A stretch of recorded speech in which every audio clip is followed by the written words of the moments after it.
नमस्कार, आप देख रहे हैं टीएनआई आवाज और मैं हूं आपके साथ जावेद खान। चलिए एक नजर डालते हैं देश और दुनिया की तमाम बड़ी खबरों पर। मध्य प्रदेश में जहां शिवराज सरकार सुशासन लाने के लिए शहरी कस्बा भूमाफियाओं के ऊपर एक से बढ़कर एक दंडात्मक कार्यवाही कर रही है, वहीं रीवा मुख्यालय से महज 15 किलोमीटर दूर ग्राम पंचायत छिरहटा की शासकीय भूमियों में ताबड़तोड़ अतिक्रमण हो रहा है। फिर चाहे वो शमशान भूमि हो या प्राथमिक पाठशाला या फिर शासकीय अभिलेखों में दर्ज आम रास्ते की भूमि। अतिक्रमणकारियों का बचाव स्वयं ग्राम प्रधान और राजस्व विभाग के कर्मचारी अधिकारी कर रहे हैं, जिनकी सरपरस्ती में शासकीय भूमियों में अतिक्रमण निरंतर फल फूल रहा है। समस्या ये है कि शासकीय जमीन में अतिक्रमण हो रहा है। उसके लिए हम लोग एप्लीकेशन लगाए थे कलेक्टर महोदय के यहाँ, कमिश्नर महोदय के यहाँ, तहसीलदार साहब के यहाँ, उप संभागीय के यहाँ। आवेदन आपका ये 23/2/2021 को लगाए थे। आज देखा जा रहा है कि इनका घर निर्माण हो रहा है। इनके यहाँ परसों नरसों नोटिस भी आई थी, उसके भी आने के बावजूद भी लोग घर बना रहे हैं। हम सुनने में ये आ रहा है कि नोटिस वाला ये बोल के गया है कि कागज़ तो आते जाते रहते हैं, कुछ तुम सोचो कुछ हम सोचें। इसका मतलब आपका कहीं ना कहीं कहने का मतलब ये है कि प्रशासनिक अधिकारियों के सहयोग से ये अतिक्रमण किए हैं। जी जी बिल्कुल सही है, उनका सपोर्ट मिल रहा है। जी जी। इधर क्या मुक्ति धाम है, गांव निस्तार है, नदी है, घाट है, ये सब। ये लगभग कितनी जमीन होगी? ये कुल मिलाए तो ये 112 एकड़ है लगभग। ये जमीन कौन निर्माण कर रहा है? ये बदलाव सोती है, सरकारी जमीन, यहाँ मध्य प्रदेश शासन की शासकीय जमीन है। शिकायत 4 जगह की है, कमिश्नर साहब के यहाँ, कलेक्टर साहब के यहाँ, तहसीलदार साहब के यहाँ। आज तक आप लोगों को क्या आश्वासन दिया? बस वही कि कार्रवाई हो रही, मगर वो कुछ नहीं रहा। अभी भी काम चालू है, देख लीजिए। हाँ, पक्के घर बना रहे। मुझे पांडे ना हो, ये आराजी क्रमांक 439 है, ग्राम छिरहटा की। कृष्णमणि सोंधिया। आप घर बना रहे हैं, किसकी ज़मीन है, कैसा है? सरकारी ज़मीन है सर, मेरा पहले से घर बना है और सर मेरे पास जगह ज़मीन नहीं है। बार बार नदी किनारे बाढ़ आ जाती है, इसके लिए मैं सर थोड़ा सोचता हूँ, थोड़ा बहुत पैसे इकट्ठा करके मजदूरी करता हूँ, तो उसके वजह से जी। तो आपको प्रधानमंत्री आवास योजना ऐसा कुछ नहीं मिला? नहीं, ऐसा कुछ नहीं मिला मुझे। गरीबी रेखा बना है? जी बना है। सरपंच सचिव से कभी बोले कि भाई हमको प्रधानमंत्री आवास दिलाओ या सरकारी योजना जो है उनका लाभ दिलाओ? जी मैं बोला हूँ, बात भी किया, तो बोले कि अभी लिस्ट में नहीं है, अगले बार आएगा। ये बताइए, आपके ऊपर ग्रामीणों द्वारा आरोप लग रहा है जी कि आप शासकीय भूमि पर अतिक्रमण कर रहे हैं। सर ग्रामीणों द्वारा नहीं है सर, मेरे पिताजी के पुरानी रंजिश और दुश्मनी के वजह से सर हमारे एक गांव के 2-3 लोग ऑब्जेक्शन लगा रहे हैं। बाकी हमारा पूरा गांव कोई आपको कोर्ट से संबंध भी आया था? सर हमें कोई संबंध नहीं आया। ग्रामीणों के द्वारा हमको ये जानकारी दी गई कि हमने 3 से 4 बार शिकायतें की हैं जी, जिसमें अभी तक आपके पक्ष से कोर्ट से कुछ भी मतलब फैसला नहीं सुना है जी। अभी भी केस आपका उनका स्टैंड है जी, आप जबरन इसमें घर बना रहे हैं जी। क्या आपको कोर्ट की तरफ से कोई नोटिस या कुछ रियायत दी गई है कि आप घर बना लीजिए?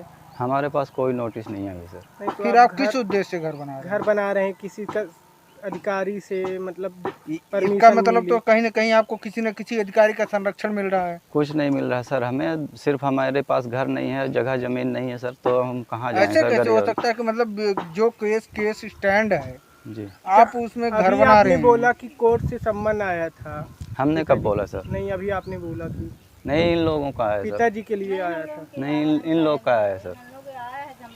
अभी आपके पास कोई ऐसा सम्मन नहीं है नहीं, पिताजी के लिए? नहीं।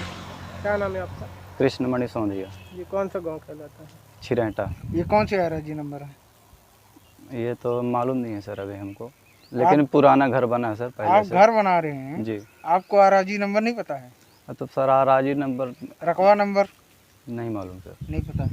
ये घर किनका बन रहा है? अवधलाल सोंधिया ने बना रहे हैं। हाँ। ये शासकीय भूमि है, मुक्ति धाम इसमें बना हुआ है। इसका आवेदन हम लोग कर भी चुके थे 4 जगह, कोई कार्यवाही नहीं हुई। इनके नाम सम्मन भी आया था, तो सम्मनकारी ने लेके आया दिया और बोला कि कागज़ पत्थर आते जाते रहते हैं, जितने में कार्रवाई होगी उतने में तुम बना लोगे तो बनाओ, टेंशन मत लो। क्या ये घर इनका मतलब शासकीय भूमि पे है? शासकीय भूमि पे है, मतलब ये अतिक्रमण करके रखे हुए हैं। क्या आप लोगों ने इसकी शिकायत सरपंच सेक्रेटरी से नहीं की? किए थे तो कोई नहीं सुन रहा। प्रशासनिक अधिकारियों के पास में आपने शिकायत वो भी की है, उसमें कोई कार्रवाई नहीं की गई नोटिस के अलावा। आपके कहने का मतलब ये है कि प्रशासनिक अधिकारियों को पूर्ण रूप से इनको संरक्षण मिला हुआ है। तो वही तो है साहब, नाम बता दीजिए। ब्रज कुमार कुशवाहा। आपकी जगह क्या लाती है? ये मुक्ति धाम का रखरौनी है, कहलाती है, ग्राम ग्राम छिरहटा। गुन्नौर नगर परिषद बनते ही गुन्नौर नगर के रहवासियों नगर के विकास की उम्मीदों जागी थी कि शायद नगर परिषद बनने के बाद नगर में साफ सफाई और पेयजल व्यवस्था की सुविधा मिल सकेगी। लेकिन नगर परिषद बनते ही नगर की व्यवस्थाओं पर जैसे ग्रहण सा लग गया। बोर्ड क्रमांक 7 में गंदे पानी से बजबजाती नालियां, खुद स्वच्छ भारत अभियान में फोटो खिंचवाने वाले अधिकारियों और जनप्रतिनिधियों की वास्तविक स्थिति बता रही है। बोर्ड क्रमांक 7 में सोमिक मिश्रा के घर के पीछे से रामनिवास सैनी के घर तक ग्राम पंचायत से बनी नाली ही गायब हो गई और सड़क पूरी तरह से कीचड़ में मची हुई दिख रही है। जहाँ पर गुन्नौर नगर परिषद अभी बनी है, या हम सीएमओ अभी यहाँ 25 तारीख को आए हैं, हमको लेकिन चार्ज मिला है 31 तारीख को। तो इधर और अमला हमें स्वच्छता का या कोई अमला शासन से भी प्राप्त नहीं हुआ है। बाकी ग्राम पंचायत के साथ कुछ सफाई कर्मचारी काम कर रहे, तो वो सफाई कर रहे, जितनी बन रही वो लोग करा रहे हैं। 4 मई नवगठित नगर परिषद हो गया हो, आज दिनांत तक यदि कर्मचारियों का या प्रशासन का यदि इस तरीके से कार्य करना होगा तो कैसे काम चलेगा सर? नगर पंचायत में नगर परिषद स्वच्छता के लिए कई लाखों बजट लाती है, खर्च करती है, इसके बावजूद भी यदि नगर परिषद की तस्वीरें नहीं बदल रही हैं, है पीने का हेडपम्प जहाँ पर आदमी जल पीता है, यदि उसे दूषित पानी पिएगा तो इसमें किस नज़रिए से देखेंगे आप इसको? वो तो शासन से कर्मचारी अभी मिलेंगे, बजट मिलेगा, इसमें सब पे काम कराया जाएगा। इसके आधार पर कोई क्या और नगर परिषद के माध्यम से कोई कार्य नहीं होगी क्या? नगरीय परिषद के माध्यम से ही कार्य होंगे, शासन से बजट प्राप्त होगा, कर्मचारी प्राप्त होंगे। आज तक अभी हमें यहाँ पर कोई चार्ज या कोई डॉक्यूमेंट्स भी उपलब्ध या पूर्व सीएमओ साहब के द्वारा नहीं कराए गए। बताया जा रहा है सफाई कर्मचारियों को भी 4 से 5 माह से वेतन नहीं दिया जा रहा है। पता नहीं उन लोगों ने जितने काम करवाया था, अभी तक तो हम सीएमओ नहीं रहे, तो उनको देना चाहिए था, तो रहे। देखा जा रहा है सर कि जैसे सूचना का अधिकार या कोई आवेदन देने आता है तो उसमें भी कर्मचारियों को रोड़ा रोया जाता है कि कर्मचारी निकाय का एक भी कर्मचारी नहीं, एक कर्मचारी अभी हमने शासन से और संचालक महोदय सागर से मांग की है कि नगर पालिका का कोई कर्मचारी हमें मिल जाए जिससे हम काम कराएं। जैसा कि सर देखा जा रहा है कि 4 महीने से संचालित है नगर परिषद, इसके बाद भी RTI आवेदन नहीं लिया जा रहा था। यहाँ हमने आपको बता दिया ना कि हमारे पास अभी हम इधर अकेले हैं, यहाँ कुछ हमको तो कोई से रिकॉर्ड भी नहीं दिया गया। एक तरफ दिल्ली सरकार ने कोरोना से निपटने के लिए दिल्ली में जहां नाइट कर्फ्यू का ऐलान किया है, वहीं दूसरी ओर दिल्ली सरकार ने अधिकारियों को होली से पहले ही बाजारों में सख्ती बरतने के लिए आदेश दिए थे। लेकिन MSD और दिल्ली पुलिस इन आदेशों की अनदेखी करते नजर आ रही है। बाजारों में ना तो सोशल डिस्टेंसिंग नजर आ रही है और ना ही मास्क लगाने को लेकर सख्ती बरती जा रही है। पुलिस की मौजूदगी में दिल्ली के इलाके में चल रहे साप्ताहिक बाजार में भीड़ भाड़ और उसी भीड़ को रोकने में पुलिस और MCD नाकाम साबित हो रही है। जोर से बोल, इस वक्त जो है पूरा कंट्री क्या पूरा world second wave of corona के पेंडेमिक के बीच में है और देखा यह गया है कि ये पेंडेमिक बहुत तेज़ी से दोबारा से ख़तरनाक रूप ले रहा है। इस वक्त जो इन्फेक्टिविटी है वो बढ़ गई है और यानी कि इन्फेक्शन बहुत जल्दी फैल रहा है। तो इन हालात में इस वक्त लॉकडाउन तो पॉसिबल नहीं है, लेकिन हमें सोशल डिस्टेंसिंग के नॉर्म्स तो पूरे करने ही पड़ेंगे। तो इसीलिए ये देखा जा रहा है बहुत सारी जगह गैदरिंग्स हो रही हैं, शादियों में, वीकली मार्केट्स में इतनी ज़्यादा भीड़ हो रही है। ये आइंदा एपिडेमिक को बढ़ाने के लिए बहुत बहुत नुकसानदेह होगा। एपिडेमिक इस प्रोपोर्शन में फैलेगा कि इसको संभालना मुश्किल होगा। इकोनॉमिक एक्टिविटी अगर हम बंद करेंगे तो भी मुश्किल है। तो इसलिए लॉकडाउन तो पॉसिबल नहीं है, लेकिन कम से कम इतना तो किया जा सकता है कि जो भीड़ है वो कम करी जाए और लोग प्रिकॉशंस नहीं ले रहे हैं, कोई मास्क नहीं लगा रहा है, कोई डिस्टेंसिंग नहीं हो रही है।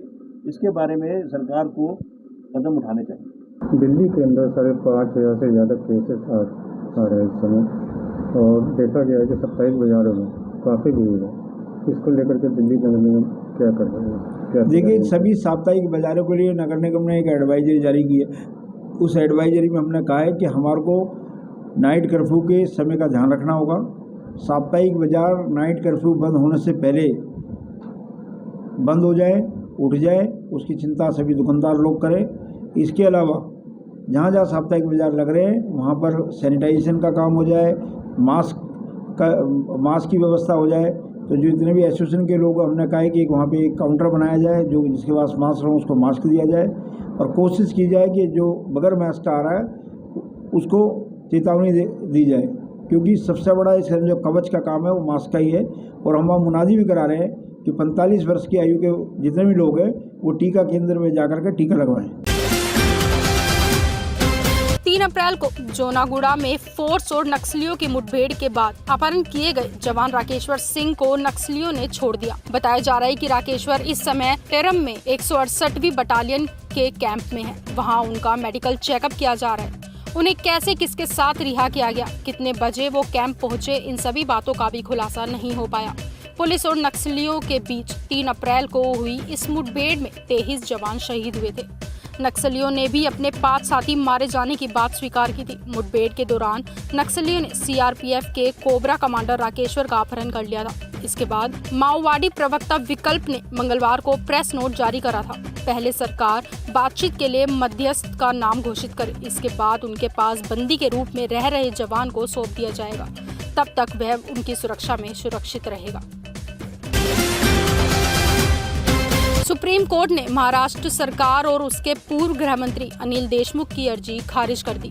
दोनों ने बॉम्बे हाई कोर्ट के उस फैसले को चुनौती दी थी जिसमें 100 करोड़ की वसूली के आरोपों की सीबीआई जांच का आदेश दिया गया था। मुंबई के पूर्व पुलिस कमिश्नर परमवीर सिंह ने देशमुख पर वसूली का टारगेट देने के आरोप लगाए थे। इस मामले में सुप्रीम कोर्ट ने गुरुवार को कहा, ये 2 बड़े पद पर बैठे लोगों से जुड़ा मामला है। लोगों का भरोसा बना रहे, इसलिए निष्पक्ष जांच जरूरी है। हम हाईकोर्ट के आदेश में दखल नहीं देंगे। सीबीआई की तरफ से की जा रही प्राथमिक जांच जारी रहेगी।